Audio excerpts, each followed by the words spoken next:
तो दोस्तों आज हम बात करने वाले हैं मॉम की, यानी कि मॉम का मतलब है मास ऑर्बिट मिशन, जिसे हम मंगलयान भी बोलते हैं, इसे मंगलयान मिशन भी बोलते हैं। तो दोस्तों आज हम बात करेंगे कि आखिर जो है सिग्नल वहां से आने में, आखिर यहाँ अर्थ तक आने में 30 मिनट क्यों लगते हैं और आखिर ऐसे क्यों होता है। तो नमस्कार दोस्तों, मैं हूं राहुल और आपका एक बार फिर टेक्नोगुरुकुल में स्वागत है। तो दोस्तों आप ये वीडियो आगे देखते रहिएगा। आज हम इसी टॉपिक पे बात करने वाले हैं।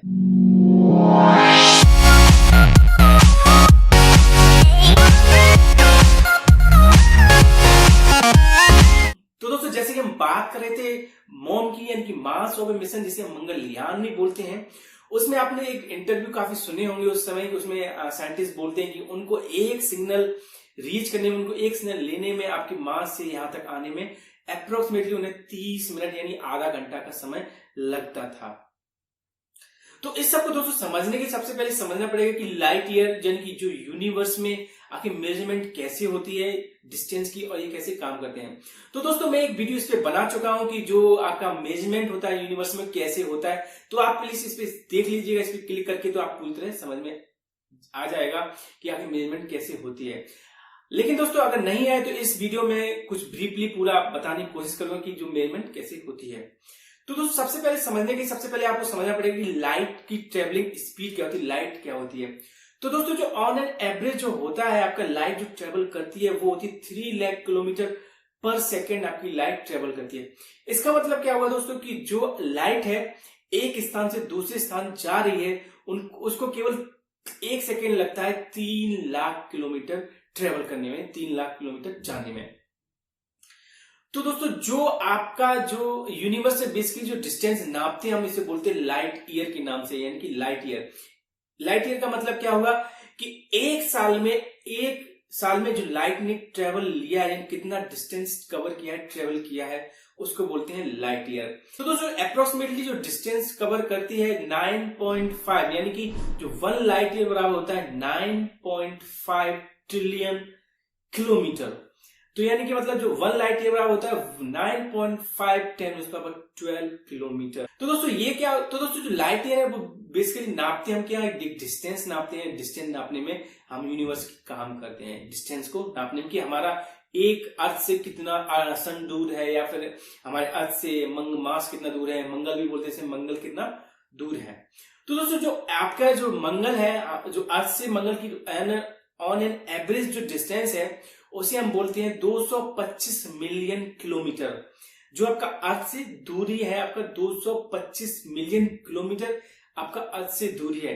अगर दोस्तों आप अगर कोई भी लाइट अगर आप पृथ्वी से मार्स तक अगर पहुंचाना चाहें तो उसको जो टाइम लगेगा दोस्तों वो कितना टाइम लगेगा, क्योंकि जो आपका लाइट ट्रेवल करता है वो 3 लाख किलोमीटर पर सेकेंड से ट्रेवल करता है। तो इसका मतलब क्या होगा कि जब आप 225 मिलियन को डिवाइड करेंगे 3 लाख से, तो जो ऑन एन एवरेज जो टाइम निकलेगा वो जो टाइम निकलेगा 13 मिनट का। यानी कि आपकी जो आपने जो लाइट भेजी है, आपने जो लाइट अर्थ से कुछ लाइट भेजी है उसको मंगल तक पहुंचने में 13 मिनट ऑन एन एवरेज लगेंगे। तो दोस्तों एक एग्जाम्पल ले लो, एक एग्जाम्पल के थ्रू समझते हैं तो आपको पूरी तरह समझ में आ जाए कि कैसे काम कर रहे हैं। तो मान लो दोस्तों कि आप जो है आप अर्थ पर हैं मान लो, और मैं जो हूं एक मार्स पर बैठा हुआ हूं और आपकी आइज काफी स्ट्रांग है, आप अपने अर्थ से ही मुझे यानी कि मंगल तक देख पा रहे हैं।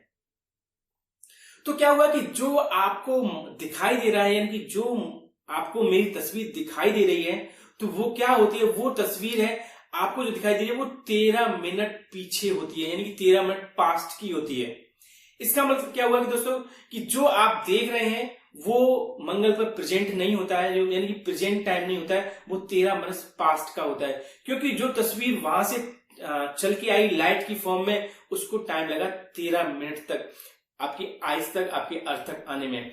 तो जो आप देख रहे हैं वो 13 मिनट का पीछे का ही देखते हैं। तो इसका मतलब दोस्तों क्या है कि मान लो दोस्तों कि मैं मार्स पर बैठा हूं और मैंने ऐसे हाथ हिलाया, तो जो आपको ये हाथ हिलाने वाली तस्वीर जो आपको मिलेगी वो 13 मिनट बाद मिलेगी, यानी कि 13 मिनट के बाद आपको वो तस्वीर दिखाई देगी।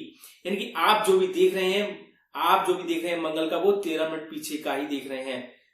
ऐसे ही दोस्तों एक और एग्जांपल ले लो कि आप अगर नाइट में अगर आप खड़े हैं स्काई के नीचे, यानी कि आसमान के नीचे, जो आपको तारे दिखाई देते हैं उस टाइम उसमें क्या होता है कि वो आपको जो तारे दिखाई देते हैं, वो जो तस्वीर होती है वो काफी पुरानी तस्वीर आपको दिखाई देती है, बट वहां पर ऐसा प्रेजेंट टाइम में नहीं हो रहा होता है। तो दोस्तों जो एक जो नियरेस्ट आपका स्टार है अर्थ से, जिसे हम बोलते हैं अल्फा सेंचुरी, वो आपका जो है 4.3 लाइट ईयर आपके नजदीक है, यानी कि 4.3 लाइट ईयर डिस्टेंस पर है आपके अर्थ से आपके उस अल्फा स्टार तक। इसका मतलब क्या हुआ दोस्तों कि आप जब रात में उस स्टार को देखते हैं तो क्या हुआ कि आपको जो उसकी तस्वीर दिखाई देती है, वो जो तस्वीर होती है 4 यानी कि 4.3 यानी कि 4.5 साल अप्रोक्सीमेटली आपको वो तस्वीर पुरानी दिखाई देती है। तो दोस्तों आपको एक एवरेज समझ में एक आइडिया आ गया होगा कि जो भी आप यूनिवर्स में देख रहे हैं, रात में स्टार देख रहे हैं, वो जो है आपकी प्रेजेंट टाइम की नहीं होता है, वो पुराना आपको दिखाई देता है। लेकिन वहां पर उस स्टार पर वहां पर एट प्रेजेंट टाइम कुछ और ही चल रहा होता है। तो दोस्तों सेम कंसेप्ट यहां पर होता है यूज आपके लाइट ट्रेवल यानी कि सिग्नल ट्रेवलिंग करने में। तो उसमें क्या होता है दोस्तों कि जब इसरो साइंटिस्ट अगर कोई भी सिग्नल भेजते हैं लाइट के फॉर्म में आपके इसरो सेंटर से सैटेलाइट तक रीच करने, मार्स सैटेलाइट रीच करने में, तो उसको ऑन एन एवरेज आपके 13 मिनट लग जाते हैं वहां तक जाने में। फिर क्या होता है कि उसमें उसको जब वो सैटेलाइट से उस सिग्नल को रीच करता है, इनको लेता है, उसके बाद उसमें कुछ प्रोसेसिंग टाइम लगता है। Processing time on an average कुछ मान लो कि 1 मिनट लगा।